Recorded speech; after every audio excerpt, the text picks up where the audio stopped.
পতিতা নারী টাকার বিনিময়ে দেহ ব্যবসা করত। আপনারা জানেন পৃথিবীর মধ্যে সবচেয়ে নিকৃষ্ট নারী সে নারী যে টাকার বিনিময়ে তার দেহকে পুরুষের কাছে বিক্রি করে দেয়। এর চাইতে নিকৃষ্ট নারী পৃথিবীতে হতে পারে না। সে পৃথিবীতে কতজনের কাছে টাকার বিনিময়ে নিজের দেহকে বিক্রি করেছে তার কোনো হিসাব নাই। ওর বাইরেও পচা ভিতরেও পচা, ও বাইরেও নাপাক তার ভিতরেও নাপাক হয়ে গেছে। এই নারী পতিতা কাস্টমারের জন্য দরজার সামনে দাঁড়ানো। আরবের দেশ প্রচন্ড গরম পড়তেছে, একটা কুকুর হাঁপাইয়া হাঁপাইয়া জিহ্বাখানা বের করে কুকুরটা আসতেছে।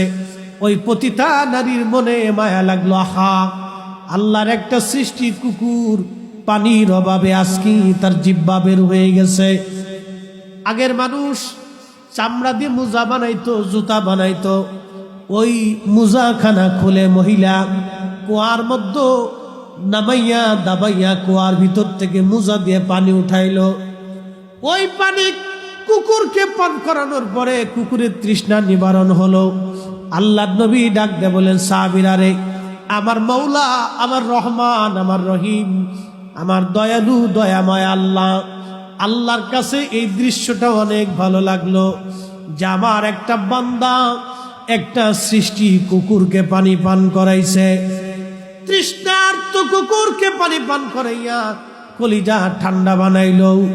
আল্লাহ রসুল ডাক দিয়ে বললেন, ও আমার উম্মতেরা রে, শুধু কুকুরকে পানি পান করাইয়া তৃষ্ণা নিবারণ করার জন্য আমার আল্লাহ ওই পতিতা নারীর সারা জীবনের জেনার গুনাহ মাফ করিয়া দিয়া আমার আল্লাহ তার জান্নাতি বানাই দিল।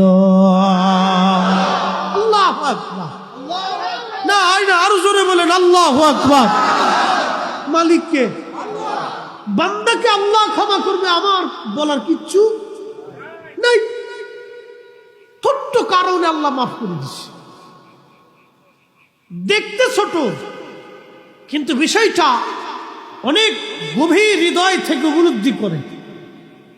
কুত্তারে পানি পান করে ইয়া যদি পতিতা নারীর জীবনের গুনাহ মাফ হইতে পারে, ক্ষুধার্ত মানুষকে খাবার খাওয়াইয়া বান্দা আল্লাহর জান্নাতে যাইতে পারে না?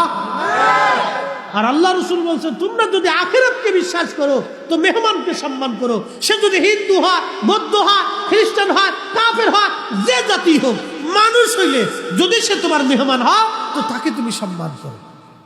মারহাবা বলতেন না?